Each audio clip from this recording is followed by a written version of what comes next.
National news post, जनता की आवाज। श्री गुरु राम राय विद्यालय में स्थानीय किसानों एवं लघु उद्यमियों के लिए किसान मेला 2023 का आयोजन किया गया। कैबिनेट मंत्री चंदन राम दास ने बतौर मुख्य अतिथि कार्यक्रम में प्रतिभाग किया। इस आयोजन के लिए उन्होंने श्री गुरु राम राय विश्वविद्यालय को बधाई दी। उन्होंने कहा कि इस प्रकार के किसान मेले किसानों को आधुनिक मांग व बाजार की कार्य प्रणाली से सीधा जोड़ते हैं।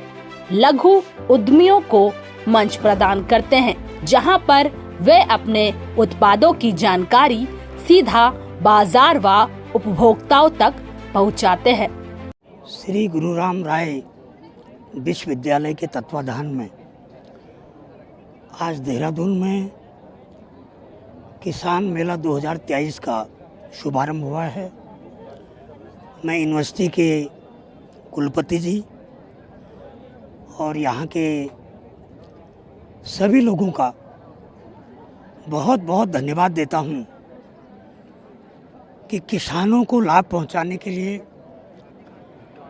माननीय प्रधानमंत्री का जो विज़न है कि किसानों की आय कैसे हम दोगुनी कर सकें, उत्तराखंड क्षेत्र को जैविक खेती के रूप में हम कैसे विकसित कर सकें, इसके लिए आज दूर दूर से यूनिवर्सिटी ने किसान बुलाए हैं और मुझे पूरा विश्वास है कि इस मेले का किसान लाभ उठाएंगे और अपनी आमदनी तो बढ़ाएंगे ही बढ़ाएंगे।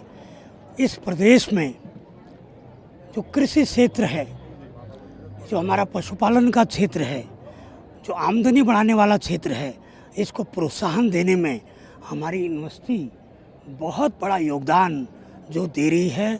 मुझे लग रहा है कि ये किसान मेला बहुत ही महत्वपूर्ण साबित होगा। वहीं इस अवसर पर श्री गुरु राम राय विश्वविद्यालय के कुलपति डॉक्टर उदय सिंह रावत ने कहा कि विश्वविद्यालय की ओर से मेले में किसानों एवं उद्यमियों को 50 से अधिक स्टॉल्स निशुल्क उपलब्ध करवाए गए।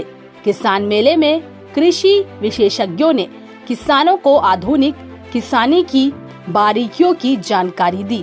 उन्होंने कहा कि SGRR विश्वविद्यालय में हर साल किसान मेले का आयोजन किया जाएगा। देखिए, विश्वविद्यालय शिक्षा के क्षेत्र में चाहे कोई भी शिक्षा हो, चाहे एग्रीकल्चर हो, मेडिकल हो या हायर एजुकेशन की बात करें या टेक्निकल एजुकेशन की बात करें, एक महत्वपूर्ण भूमिका निभाता है समाज को आगे बढ़ाने में। और आजकल का जो नया शिक्षा नीति आई है उसमें विशेषकर जो हम लोग जिसको आप कहते हैं कि लोकल टू वोकल, अपने जो हमारे उत्तराखंड में हो उसको हम किस प्रकार से बाहर उसका विस्तार कर सकते हैं, हमारे छात्रों को रोजगार के साधन कैसे उपलब्ध हो सकते हैं, हमारे किसान कैसे आत्मनिर्भर हो सकते हैं। और किसानों को जो आज का एक कार्यक्रम हमने रखा है विशेषकर किसानों के बेनिफिट के लिए रखा है।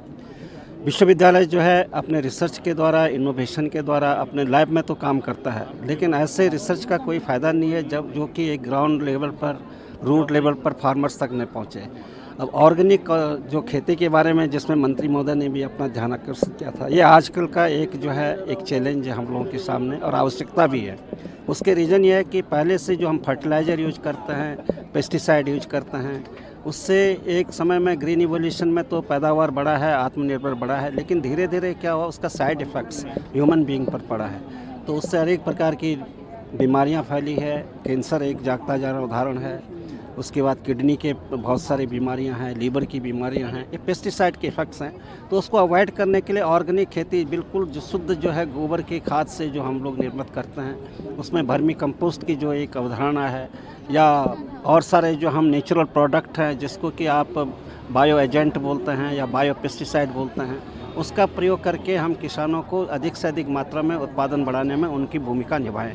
इसी परिप्रेक्ष्य में ध्यान में रखते हुए आज हम लोगों ने यहाँ पर स्टॉल भी लगाए हैं। सुदूर क्षेत्र के किसान भी आए हैं, जोशीमठ से भी आए हैं, आपके पुरोला से भी आए हैं, सहसपुर से भी आए हैं। तो जहाँ हमारे जितने भी किसान हम लोग कैंप करते हैं समय समय पर, वहाँ के लोग आए हैं तो अपने विचारों को रखेंगे, अपने प्रॉब्लम्स को बताएंगे और हमारे जो साइंटिस्ट हैं, हमारे जो विद्वज्जन हैं, उनकी समस्याओं को सुन करके उनको निवारण करने में अपनी भूमिका निभाएंगे। साथ ही साथ जो हमारे बच्चे हैं, आजकल की युवा जो पीढ़ी है, अब पुरानी शिक्षा जो है ये था कि आप एमए करें, बीए करें, फिर आपको नौकरी मिलेगी। वो अवधारणा बिल्कुल चेंज हो गई है। अब न्यू एजुकेशन पॉलिसी में सपोज आप बीए कर रहे हैं या बीएससी कर रहे हैं, 1 साल बाद आप छोड़ सकते हैं और आपको सर्टिफिकेट कोर्स मिल जाएगा। 2 साल बाद आप छोड़ सकते हैं, आपको डिप्लोमा मिल जाएगा। 3 साल बाद आप करेंगे, आपको डिग्री मिल जाएगी। 4 साल का कोर्स भी है और डिग्री इन ऑनर्स भी है और डिग्री इन रिसर्च भी है। तो आपके लिए एम्पल चांसेस देंगे। कोई बच्चा गरीब है, 1 साल वो पढ़ाई करना चाहता है, उसकी आर्थिक स्थिति ठीक नहीं है, वो छोड़ देना चाहता है, तो वो कर सकता है। 2-3 साल में अपना एक व्यवसाय शुरू करें।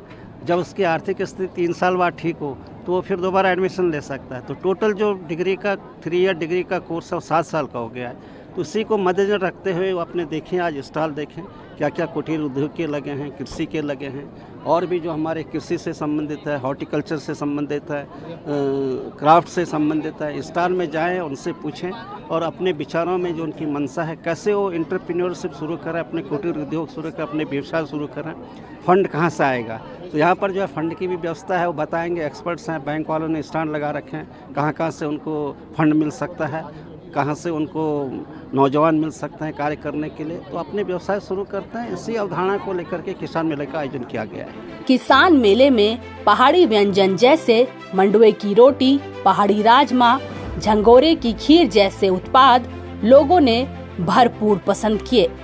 पशु चिकित्सकों ने किसानों को पशुओं की देखरेख व बीमारियों से बचाव की जानकारियां दी। वहीं भारतीय स्टेट बैंक के अधिकारियों ने किसानों व लघु उद्योग शुरू किए जाने के बारे में सरकारी योजनाओं से अवगत करवाया।